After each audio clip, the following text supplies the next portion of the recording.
At SSPT, we have 4 different types of Olympic weightlifting bars. I want to discuss right now the differences between the Olympic bars and the power bars.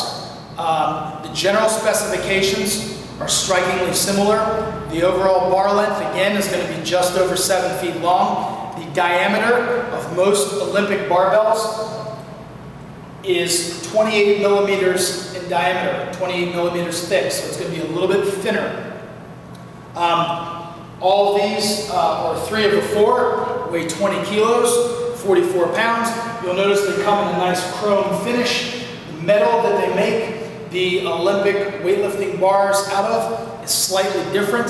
It's treated differently. The bars flex, they're a little bit whippier, and they spin a little bit faster, which I'm going to show you close-ups of that in the second portion of this video. You want, with Olympic weightlifting bars, you want the bars to oscillate, you want them to spin faster. By nature, in the overhead lifts, you need the bar to spin and to rotate when the bar goes overhead, and that's why you want a faster bar. Power bar is not going to afford you that. You also notice that with most Olympic weightlifting bars, the knurling is not as deep, the knurling is not as coarse. The center knurling is much more narrow because, again, Olympic weightlifters are placing the bar on their back, etc. But now what I want to do is go ahead and give you a very close-up bird's eye view of the different Olympic bars that we have.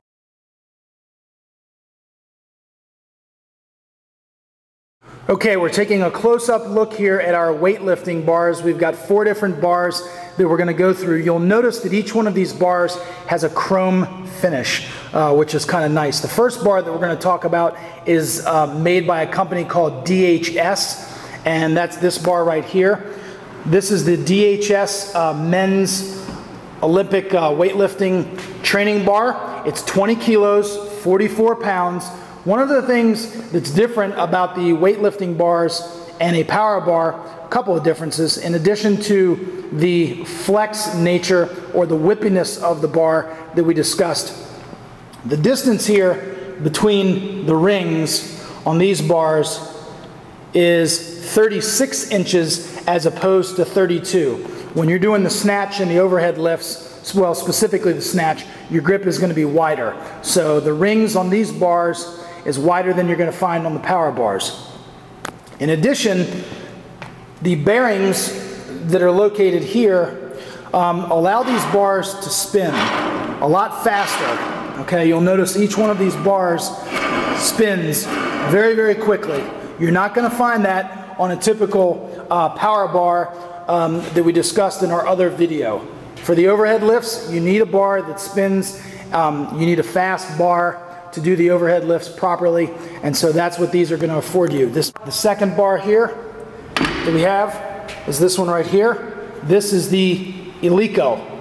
Okay, again, top of the line, Swedish bar, 28 millimeters in diameter. Again, 20 kilos, very, very fast, spins well. This bar, the third bar in the line, is made by Workson.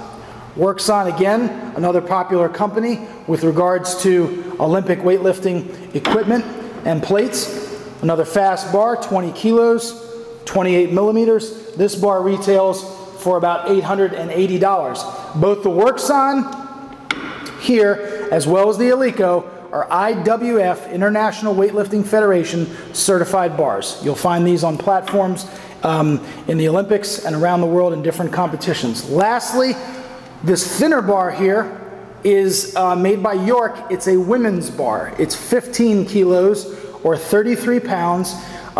Retails for about $700. It's a lot thinner. It's actually 25 millimeters thick.